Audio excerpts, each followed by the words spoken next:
Answer today. You've changed your answers all over the map on this, and it looks like to me you just don't want to answer the question. It's a crime against a child, and then he gets a work permit. He gets a work permit. You want to know why all of the jobs in the last 2 or 3 years have gone to illegal migrants? Welcome back to Congress Unpacked, the channel that shines a light on the moments Washington would rather you didn't see. Today, we are breaking down a heated showdown between Senator Josh Hawley and Secretary Alejandro Mayorkas, as Hawley presses Mayorkas about a painful truth: the rising number of American deaths linked to crimes by illegal immigrants. Let's get to the heart of it. Hawley came armed with the case of Jose Ibarra, a man accused of a brutal murder. Hawley put Mayorkas on the spot, asking if he'd read Ibarra's parole file. Mayorkas dodged, saying he couldn't talk about an ongoing investigation. Secretary, let's just come back to Jose Ibarra, if we can. You know who that is. It's a question. You know what he did? I know what he's accused of doing. Which is? Murdering a young woman. And that wasn't the first crime that he committed in this country, was it? Senator, as I've articulated previously, I'm not going to speak about the facts of the case because there is an ongoing criminal investigation. But Hawley wasn't buying the excuses. With the file in hand, he dropped a bombshell. Ibarra wasn't released after careful review. He was paroled into the U.S. simply because detention centers were full. Hawley didn't mince words. He called it not just wrong, but flat out illegal. Hawley then zeroed in on Mayorkas' changing story. Just days ago, Mayorkas told House members he didn't know the details. But in another exchange, he claimed there was no derogatory information. Hawley called him out for lying, accusing him of hiding behind excuses. Have you read his parole file? Senator, same answer. So you're not going to say whether or not you've read the parole file? I've got it right here. Have you read this? Senator, I do not want to speak to the particulars of the case given the pending criminal prosecution. Now, I find this interesting because this is a new answer today. You've changed your answers all over the map on this, and it looks like to me you just don't want to answer the question. 2 days ago, you were asked about this in the House Homeland Security Committee. I've got the transcript right here in front of me. You were asked the same question. Jose Ibarra, why was he paroled? You said, I don't know. You said, I don't know. I don't have the case details with me today. Congressman Bishop says, you don't know? And you said, I don't know. I don't have the details with respect to that individual's case, but I would be pleased to provide them to you, Congressman. You didn't know 2 days ago. Now, interestingly, on April the 10th, 6 days before that, you gave Senator Katie Britt a different answer. She asked you the same question. She said, why was Jose Ibarra paroled into the United States? You said, and I quote, Ranking Member Britt, there was no derogatory information of which we were aware. So you were happy to comment on the case then, on April the 10th. By April the 16th, you had developed amnesia, and today you say you just won't comment. So which is it, Mr. Secretary? Now that we have the file, I'll tell you what the difference is. Congressman Bishop didn't have the parole file, and Senator Britt didn't have the parole file, and now we do have the parole file. And now we all know that the reason he was paroled into this country was because lack of detention capacity, which, as you and I both know, is not a valid reason under the statute. And now that we know that for sure, this is right out of the parole file. Here it is. Subject was paroled due to detention capacity at the Central Processing Center in El Paso, Texas. Now suddenly you don't want to talk about it. This is extraordinary. It's also a pattern with you. So let me just try one more time. Have you read the parole file? Senator, I'm going to give the same answer, and let me say it. Well, which one? Are you going to give me the answer you gave to Senator Britt? Are you going to give the answer you gave to Congressman Bishop, or the answer you gave to Senator Paul, or do you want to try a fourth one? Senator, I will not speak to the particulars of the case, given the pending criminal prosecution. Yeah, well, I'm sure. Well, you certainly, of course you don't want to, because it is an absolutely damning indictment of your policies. Then, Hawley laid out a damning timeline. Ibarra crossed illegally, committed crimes, even hurt a child, and still got a work permit. But this wasn't just about one case. Hawley argued that these policies let dangerous criminals slip through, and it's innocent Americans who pay the price. Let's just review Jose Ibarra, and how he came to be here. On September the 8th, 2022, he was encountered by United States Border Patrol in El Paso, Texas, and was paroled into the United States due to lack of detention capacity.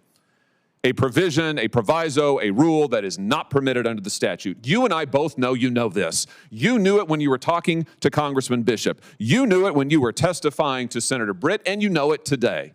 You just never wanted to cop to it because the statute doesn't permit it. And so you lied to Congressman Bishop and you lied to Senator Britt.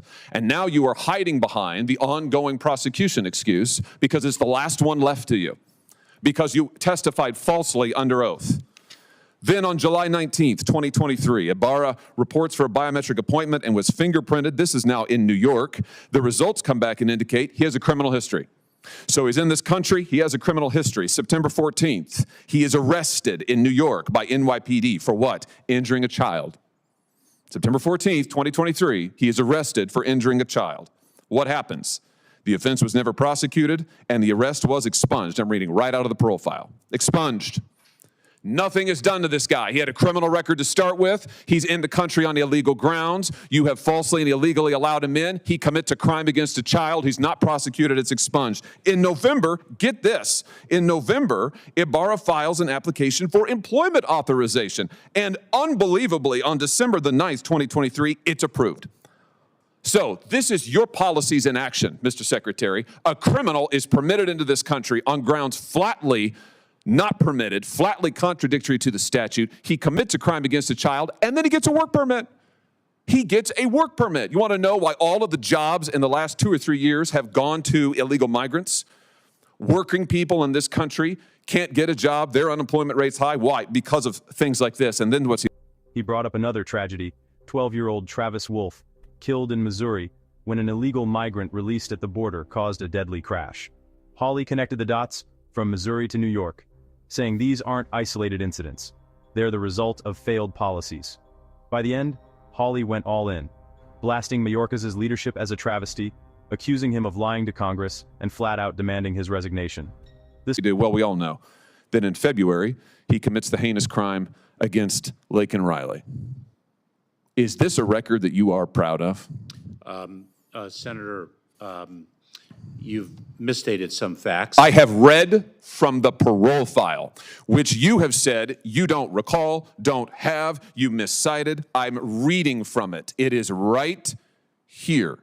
And I've just, pursuant to the speech and debate clause, I have just read it into the record. And the reason is, you have lied repeatedly to Congress and to the American people about this. They deserve to know. And the only way they're going to know is if I tell them. I've just told them. It's in the record now. I've read it verbatim from the parole file. Verbatim. I just want to know, why did you change your story so often? Why didn't you just answer honestly to Congressman Bishop and Senator Britt? Senator, I am confident that justice will be vindicated in the criminal prosecution of the case. Well, hopefully he'll get more of a trial than you got. Otherwise, there'll be no justice for anyone at all. Let me ask you something else. Travis Wolf, do you know that name? Not off the top of my head. Travis Wolf is a 12-year-old boy from Missouri. This is him.